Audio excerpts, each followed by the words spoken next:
نحمدہ ونصلی ونسلم علی رسولہ الکریم اما بعد فاعوذ باللہ من الشیطان الرجیم بسم اللہ الرحمن الرحیم محمد رسول اللہ والذین معہ اشداء علی الکفار رحماء بینہم صدق اللہ مولانا العظیم وصدق رسولہ النبی الکریم والامین ونحن علی ذالک من الشاہدین والشاکرین والحمد للہ رب العالمین۔ واجب الاحترام سامعین و حاضرین، اللہ کے فضل و توفیق سے آج کے خطبہ جمعۃ المبارک میں جس موضوع پر چند باتیں عرض کرنا چاہتا ہوں اس کا تعلق حضرت عثمان غنی رضی اللہ تعالیٰ عنہ کی سیرت کے ساتھ ہے۔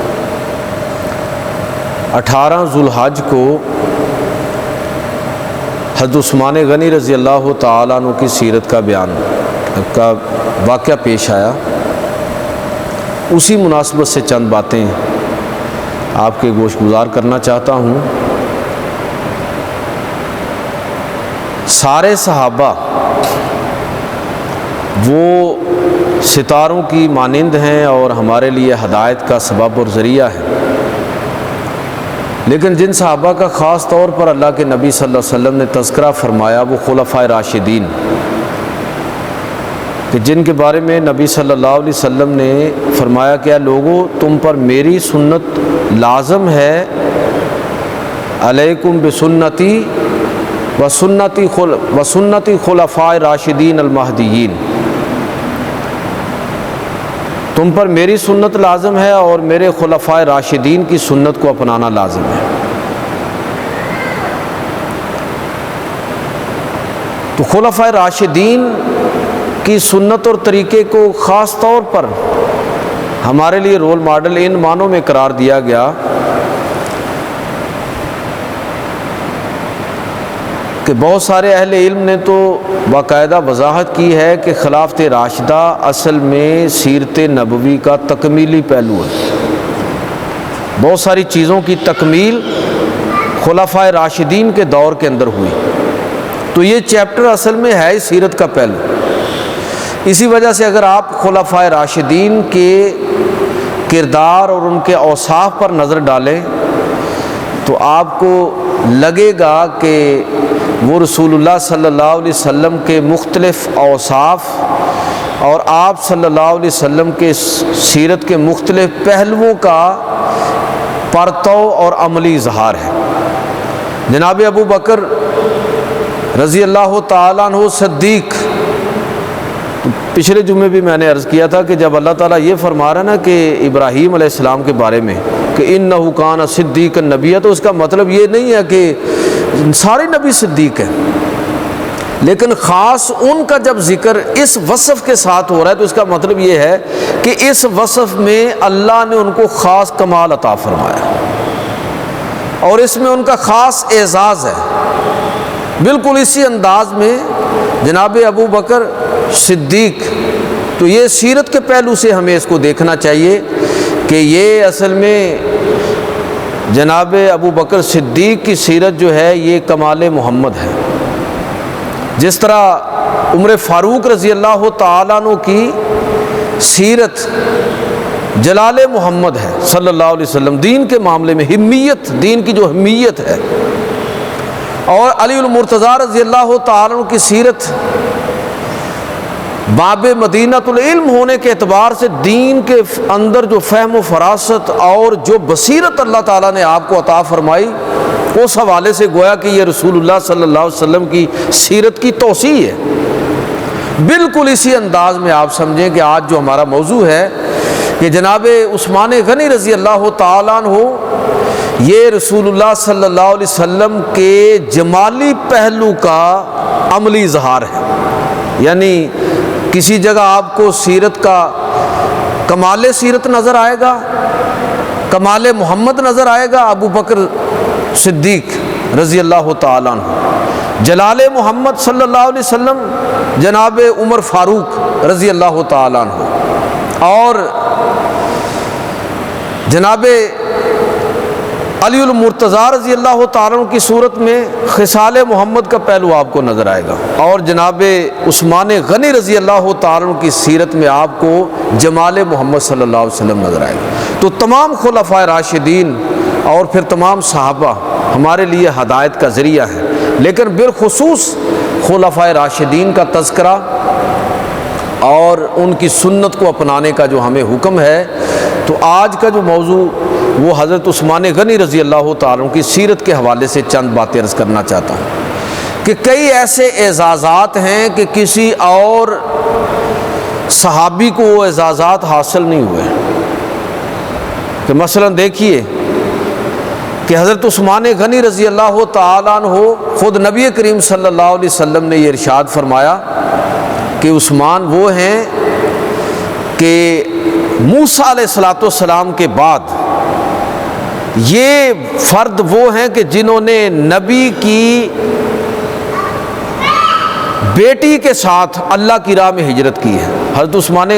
غنی رضی اللہ تعالیٰ عنہ نے حبشہ کی طرف ہجرت کی، اور آپ کے نکاح میں اس وقت حضور کی صاحبزادی حضرت رقیہ تھی،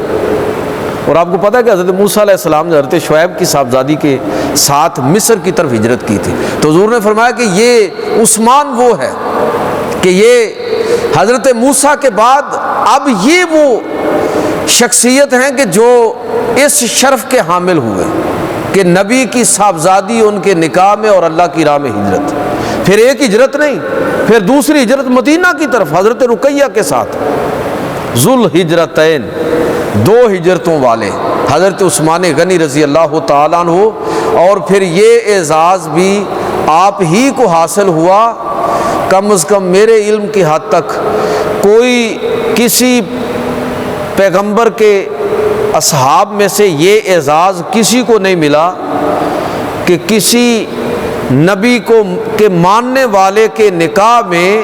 نبی کی دو صاحبزادیاں آئیں۔ تو یہ ذوالنورین،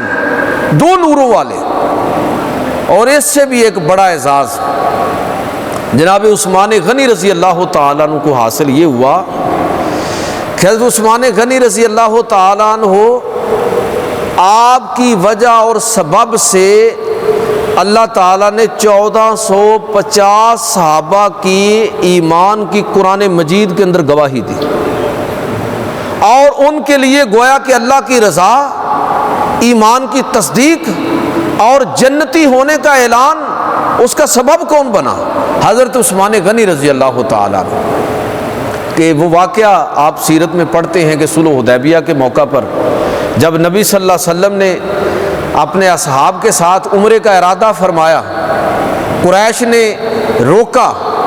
تو آپ حدیبیہ کے مقام پر ٹھہر گئے۔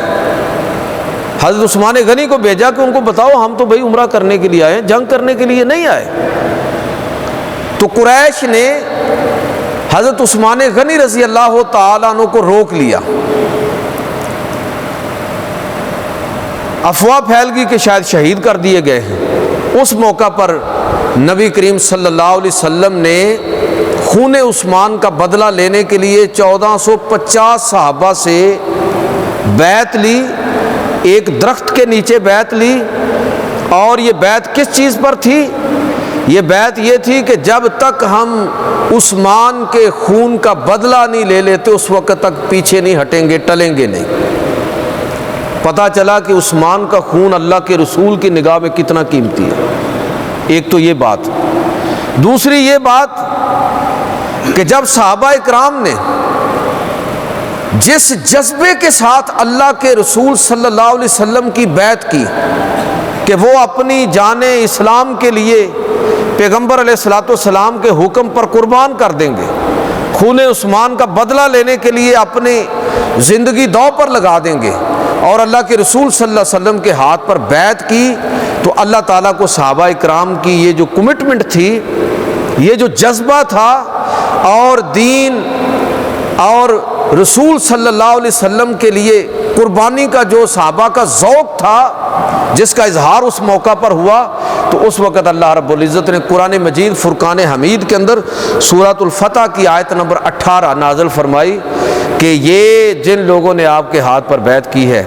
اے پیغمبر صلی اللہ علیہ وسلم اللہ تعالیٰ ان سب سے راضی ہو گیا، ان سب کے ایمان کی گواہی اللہ دیتا ہے۔ لقد رضی اللہ عن المؤمنین اذ یبایعونک تحت الشجرہ، کہ اللہ ان اہل ایمان سے راضی ہو گیا، اذ یبایعونک، جب یہ آپ سے بیعت کر رہے ہیں اس درخت کے نیچے، اور ان کا یہ جذبہ، ان کا یہ شوق شہادت اور ان کی آپ کے ساتھ جو والہانہ محبت ہے، اس بنا پر اللہ ان کے ساتھ راضی ہونے کا اور ان کا مومن ہونے کی گواہی دے رہا ہے۔ تو پھر یہ ان کے ایمان کی تصدیق کا اور اللہ کی رضا کا سبب کون بنا؟ حضرت عثمان غنی رضی اللہ تعالیٰ عنہ۔ تو یہ اعزاز بھی حضرت عثمان غنی رضی اللہ تعالیٰ عنہ کو خاص طور پر۔ اچھا، ایک اور بات بھی جس کی میں یہاں ذکر کرنا چاہوں گا کہ حضرت عثمان غنی رضی اللہ تعالیٰ عنہ، یعنی اس موقع پر جو آپ کی اللہ کے نبی صلی اللہ علیہ وسلم سے محبت ہے، اس کو بھی ذرا دیکھیں۔ جب قریش نے آپ کو روکا تو انہوں نے کہا کہ ٹھیک ہے، مسلمانوں کو تو ہم طواف عمرہ نہیں کرنے دیں گے، تم کر لو۔ حضرت عثمان غنی رضی اللہ تعالیٰ عنہ، ذرا سوچئے کہ یہ وہ جگہ ہے جہاں پلے بڑے ہیں اور جہاں بیت اللہ کے سائے میں زندگی گزاری ہے، اور آج 6 سال کے طویل وقفے کے بعد موقع مل رہا ہے کہ بیت اللہ کا طواف کر سکے، عمرہ کر سکے، اور پیشکش ہے کہ آپ کر لیں۔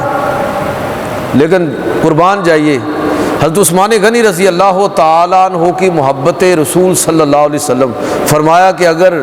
میں نے یہ عمرہ کرنا ہے اور طواف کرنا ہے تو اس وقت تک نہیں کروں گا جب تک رسول اللہ صلی اللہ علیہ وسلم کی قیادت، سیادت اور آپ صلی اللہ علیہ وسلم کی سنگت میسر نہیں ہے، آپ کا ساتھ میسر ہے، تو پھر عمرہ بھی کسی کام کا۔ یہ سبق دے رہے ہیں ہمیں، اگر حضور صلی اللہ علیہ وسلم کا ساتھ موجود ہے تو پھر وہ طواف ہوگا، وہ عمرہ ہوگا۔ فرمایا کہ اگر اللہ کے رسول کو اجازت نہیں ہے تو پھر مجھے بھی طواف اور عمرے کی ضرورت نہیں ہے۔ یہ حضور سے محبت، اور یہ بھی حضور صلی اللہ علیہ وسلم سے محبت کہ جس ہاتھ سے اللہ کے نبی صلی اللہ علیہ وسلم کے ہاتھ پر بیعت کی، پوری زندگی اس چیز کے لیے کوشاں رہے، کوشش کرتے رہے، اہتمام کرتے رہے، جس حد تک ممکن تھا اس کا پالن کرتے رہے کہ اس ہاتھ کو کبھی کسی گندگی سے آلودہ نہیں ہونے دیا۔ اور اللہ کے نبی صلی اللہ علیہ وسلم کی محبت آپ کے ساتھ کیا ہے کہ 2 صاحبزادیاں یکے بعد دیگرے آپ کے نکاح میں تھیں، اور پھر صلح حدیبیہ کے موقع پر ہی جب صحابہ کی بیعت ہو چکی تو اعلان کیا کہ لوگو یہ عثمان کا ہاتھ ہے، اور اب عثمان کی طرف سے میں بیعت کر رہا ہوں۔ اپنے ہاتھ کو عثمان کا ہاتھ قرار دیا، اور اللہ نے اپنے پیغمبر کے ہاتھ کو اپنا ہاتھ قرار دیا۔ تو یہ فضائل، یہ شان اور یہ عظمت جو ہے، یہ جناب عثمان غنی رضی اللہ تعالیٰ عنہ کا نصیبہ ہے، آپ کا اعزاز ہے۔ تو میں بات یہ کر رہا ہوں کہ حضرت عثمان غنی رضی اللہ تعالیٰ عنہ کے جو فضائل اور کمالات اور ان کی جو خدمات ہیں اور ان کی سیرت کے بہت سارے پہلو، ان میں سے 1-2 میں آپ کی خدمت میں عرض کرنا چاہوں گا۔ مثلاً حضرت عثمان غنی رضی اللہ تعالیٰ عنہ کی سیرت کا یہ پہلو خاص طور پر صحابہ میں سے ہم ذکر کرتے ہیں کہ وہ سب سے بڑھ کر حیا کرنے والے تھے، شرم و حیا والے تھے، اور ان کی شرم و حیا کا یہ حال ہے کہ اللہ کے پیغمبر صلی اللہ علیہ وسلم، یہ حدیث کی اکثر کتابوں میں اور تراجم کی کتابوں کے اندر، سیرت کی کتابوں کے اندر یہ واقعہ موجود ہے کہ سیدہ عائشہ رضی اللہ تعالیٰ عنہ فرماتی ہیں کہ حضور صلی اللہ علیہ وسلم میرے حجرے میں تشریف فرماتے کہ آپ صلی اللہ علیہ وسلم کی پنڈلی سے کپڑا ہٹا ہوا ہے، جناب ابو بکر صدیق رضی اللہ تعالیٰ عنہ تشریف لائے، آپ اسی طرح بیٹھے رہے، پھر جناب عمر فاروق رضی اللہ تعالیٰ عنہ تشریف لائے، تب بھی آپ اسی طرح بیٹھے رہے۔ لیکن تھوڑی دیر کے بعد جناب عثمان غنی رضی اللہ تعالیٰ عنہ تشریف لائے تو نبی صلی اللہ علیہ وسلم نے اپنی پنڈلی ڈھانپ لی اور ذرا دوبارہ دوسرے طریقے سے زیادہ اہتمام کے ساتھ آپ بیٹھ گئے۔ تو سیدہ عائشہ رضی اللہ تعالیٰ عنہ فرماتی جب مجلس برخاست ہو گئی تو میں نے آپ سے سوال کیا کہ اللہ کے رسول، میرے والد محترم ابو بکر صدیق تشریف لائے تو آپ اسی طرح بیٹھے رہے، جناب عمر فاروق تشریف لائے تو آپ اسی طرح بیٹھے رہے، لیکن میں نے دیکھا کہ جب عثمان غنی آئے ہیں تو آپ نے اپنی پنڈلی کو ڈھانپ لیا اور آپ نئے طریقے سے زیادہ خبردار ہو کر آپ بیٹھ گئے، تو اس کی کیا وجہ ہے؟ تو نبی کریم صلی اللہ علیہ وسلم نے فرمایا کہ عائشہ، یہ اس وجہ سے ہے کہ عثمان بہت حیا والے ہیں، بہت شرم و حیا والے ہیں، تو اس وجہ سے میں نے اپنی پنڈلی کو ڈھانپ لیا ان کے آنے پر، اور میں ایسے شخص سے حیا کیوں نہ کروں جس سے اللہ کے فرشتے بھی حیا کرتے ہیں، اس درجے شرم و حیا والے۔ جس طرح جناب ابو بکر صدیق کا خاص وصف صدیق ہونا ہے، عمر رضی اللہ تعالیٰ عنہ کا خاص وصف فاروق ہونا ہے، علی المرتضیٰ کا خاص وصف سب سے بڑھ کر دین قرآن کا جو فہم اور فراست اللہ نے ان کو دین میں عطا فرمائی تھی کہ وہ مدینۃ العلم کا دروازہ اور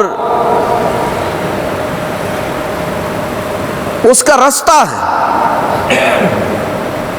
کہ اس کے بغیر آپ علم کی وادی میں قدم نہیں رکھ سکتے۔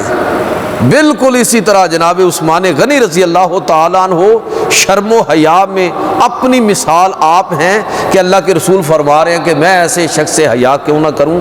جس سے اللہ کے فرشتے بھی حیا فرماتے ہیں۔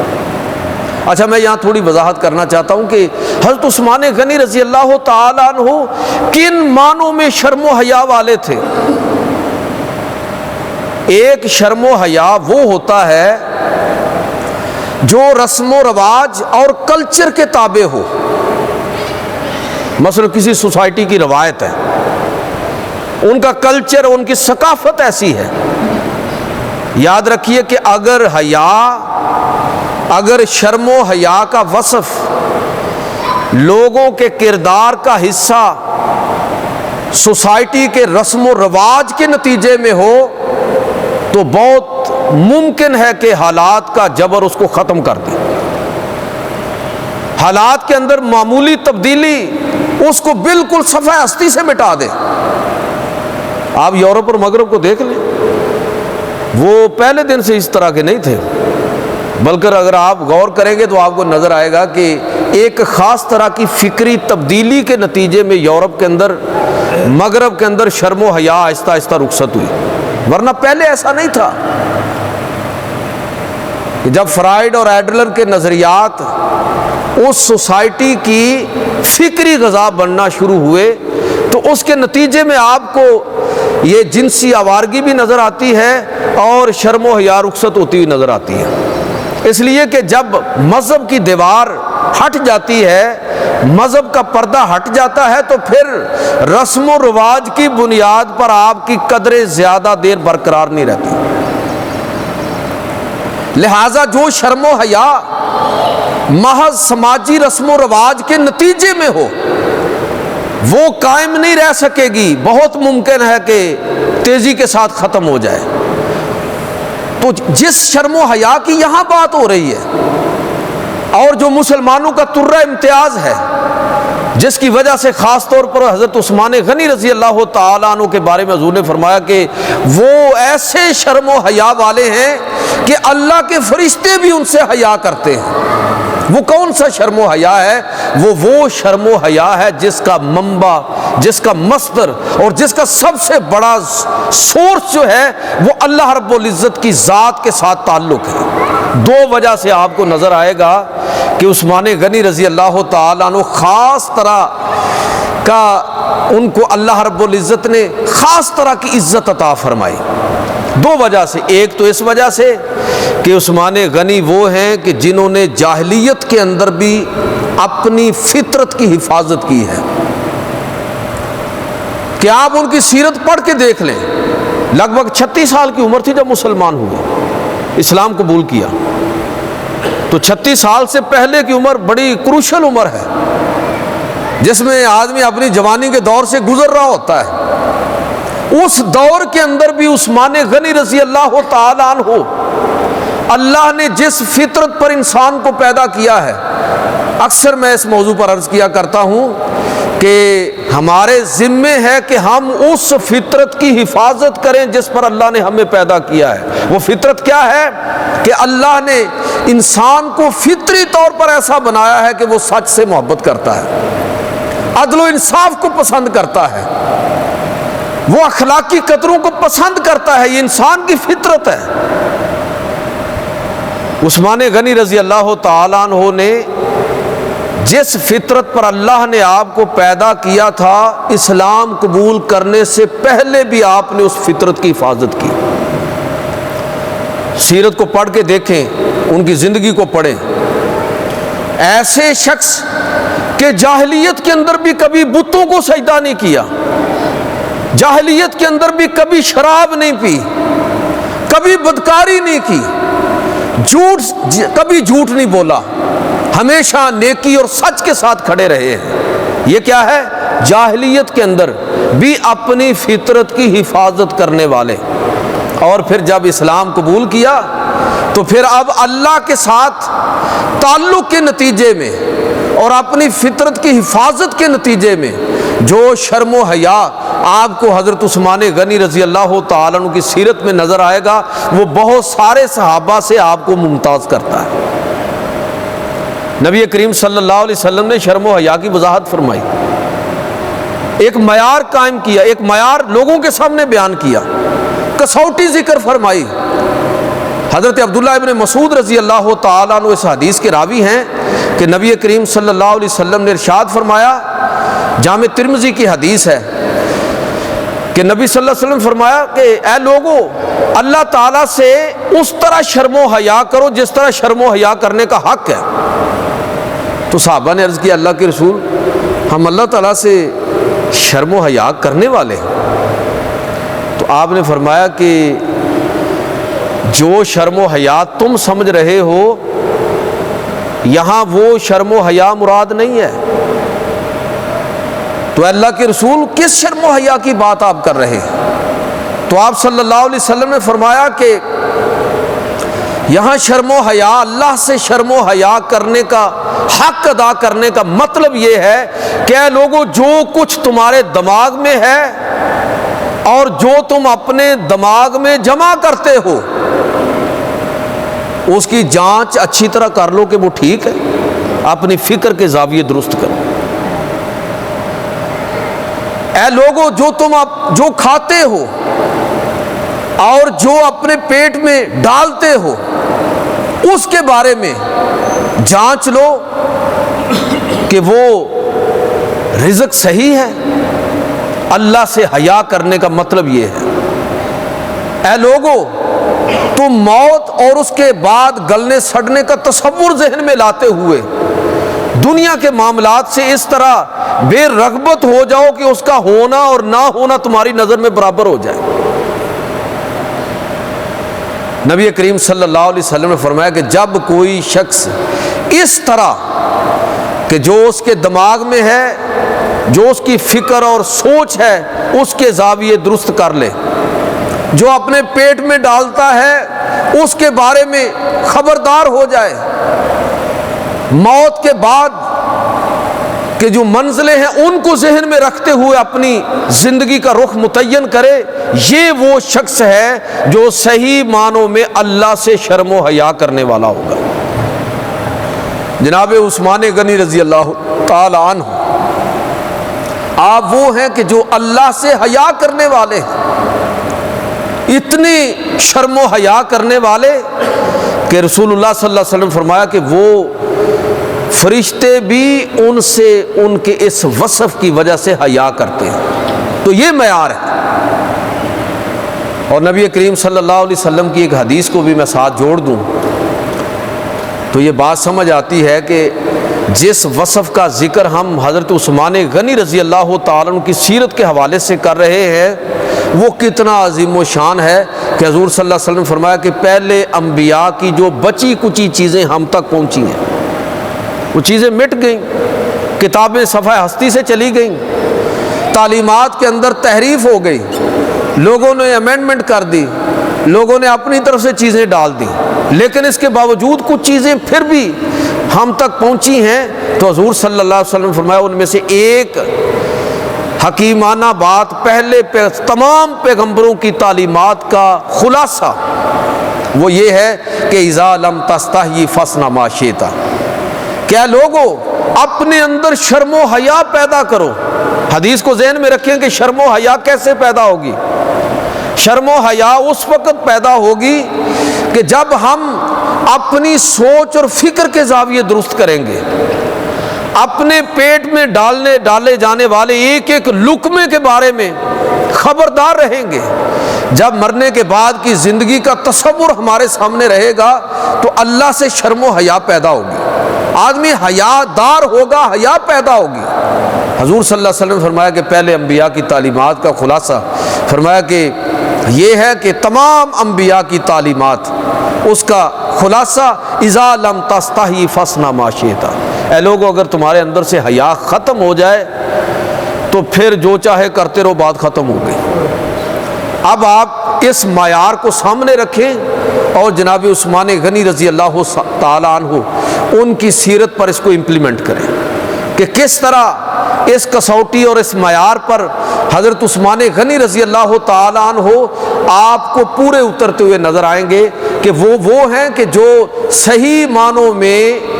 جو شرم و حیا کا جو ترجمہ ہو سکتا ہے، جو مفہوم متعین ہو سکتا ہے، جو معیار قرار پا سکتا ہے، تو صحابہ کرام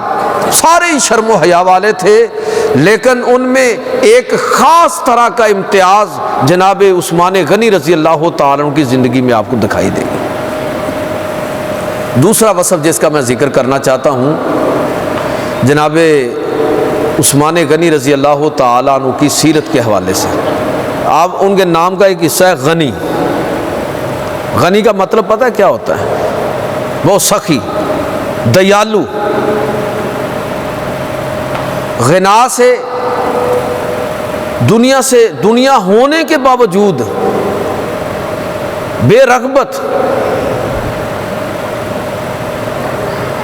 ہونا نہ ہونا برابر، یہ بھی خاص وصف ہے حضرت عثمان غنی رضی اللہ تعالیٰ عنہ کا۔ آج ان کی سیرت کے تذکرے کا مطلب یہ ہے کہ ہم ان کی سیرت سے شرم و حیا والا پہلو اس کو اخذ کرنے کی کوشش کریں، جو ان کی زندگی کے اندر غنا اور اللہ کی راہ میں خرچ کرنے کا جو ذوق اور شوق اور جذبہ تھا اس کو سمجھنے کی کوشش کریں کہ اللہ رب العزت قرآن مجید فرقان حمید کے اندر فرماتا ہے لوگو وَأَنفِقُوا فِي سَبِيلِ اللَّهِ وَلَا تُلْقُوا بِأَيْدِيكُمْ إِلَى التَّهْلُكَةِ، اے لوگو اللہ کی راہ میں خرچ کرو اور اپنے آپ کو ہلاکت کے اندر مت ڈالو۔ جس آدمی کو یہ فلسفہ سمجھ آ جاتا ہے کہ اس کی حیثیت اس دنیا کے اندر محض ایک ڈسٹریبیوٹر کی ہے، بس کہ اللہ نے مال دیا اور اس کا کام یہ ہے کہ وہ مختلف جگہوں پر اس کو تقسیم کر رہا ہے، زکوٰۃ کی صورت میں، صدقات کی صورت میں، خیرات کی صورت میں، کاروبار کی صورت میں۔ یہ جو آپ کاروبار کرتے ہیں تو میں اکثر عرض کرتا ہوں اس پر کیوں زکوٰۃ نہیں ہے؟ اس لیے کہ نامعلوم کہ آپ کی قائم کردہ کسی کاروباری فرم، کسی فیکٹری اور کسی آرگنائزیشن کے نتیجے میں کتنے لوگوں کو جو ہے وہ روزگار ملا ہے، تو آپ اس کا ذریعہ بن رہے ہیں۔ جو آپ لوگوں کو پے دیتے ہیں وہ بھی آپ کے نامہ اعمال میں بطور صدقہ ہے۔ اس لیے لوگوں کو جتنا ممکن ہے ان پر اسی انداز میں جو آپ خرچ کرتے ہیں کہ ان کی مناسب پے ہو، ان کا اچھا آپ معاوضہ متعین کر دیں۔ یہ سب اس کی طرف سے صدقہ اور خیرات ہے۔ جس آدمی کو یہ بات سمجھ آ جائے کہ اس کی حیثیت محض ایک ڈسٹریبیوشن ہوتی ہے اللہ کی راہ میں خرچ کرنے میں، جس طرح کبھی ہمیں تکلیف نہیں ہوئی اپنے اوپر خرچ کرنے میں، جو بھی ہم اپنے اوپر خرچ کرتے ہیں، اپنی اولاد پر خرچ کرتے ہیں، کبھی اس پر کبھی تکلیف ہوئی ہے؟ نہیں ہوئی۔ تو پھر کاش ہم یہ بات سمجھ لیں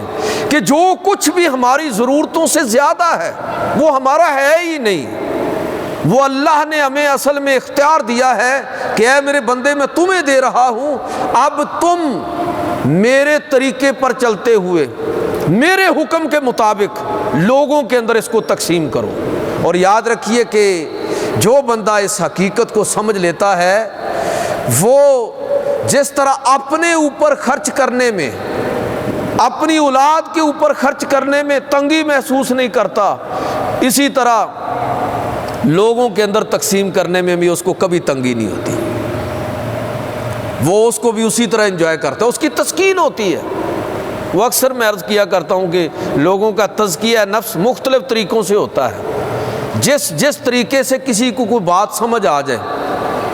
کسی کا تزکیہ نفس وہ ذکر اذکار میں ہوتا ہے، اچھی بات ہے، تلاوت، ذکر اذکار، تہجد، اور کئی بندے ایسے ہیں کہ جو خرچ کرتے ہوئے اسی طرح روحانی طور پر لطف اندوز ہوتے ہیں، اور ان کا تزکیہ نفس ہوتا ہے کہ جب وہ اللہ کے راستے میں اللہ کے بندوں پر تقسیم کر رہے ہوتے ہیں تو ان کو ایسا لطف محسوس ہوتا ہے اور روحانی طور پر وہ ایسا سکون محسوس کرتے ہیں کہ اس کے مقابلے میں جو روزہ رکھنے والا ہے، جو ذکر اذکار کرنے والا ہے، اسی کی مثل وہ بھی تسکین محسوس کرتے ہیں۔ تو جس آدمی کو یہ بات سمجھ آ جاتی ہے کہ میرا رول جو ہے وہ تو اپنی ضرورت سے زائد مال کو اللہ کی مخلوق کے لیے انویسٹ کرنا ہے، کاروبار کی صورت میں، صدقات کی صورت میں، خیرات کی صورت میں، علم بانٹنے کی صورت میں،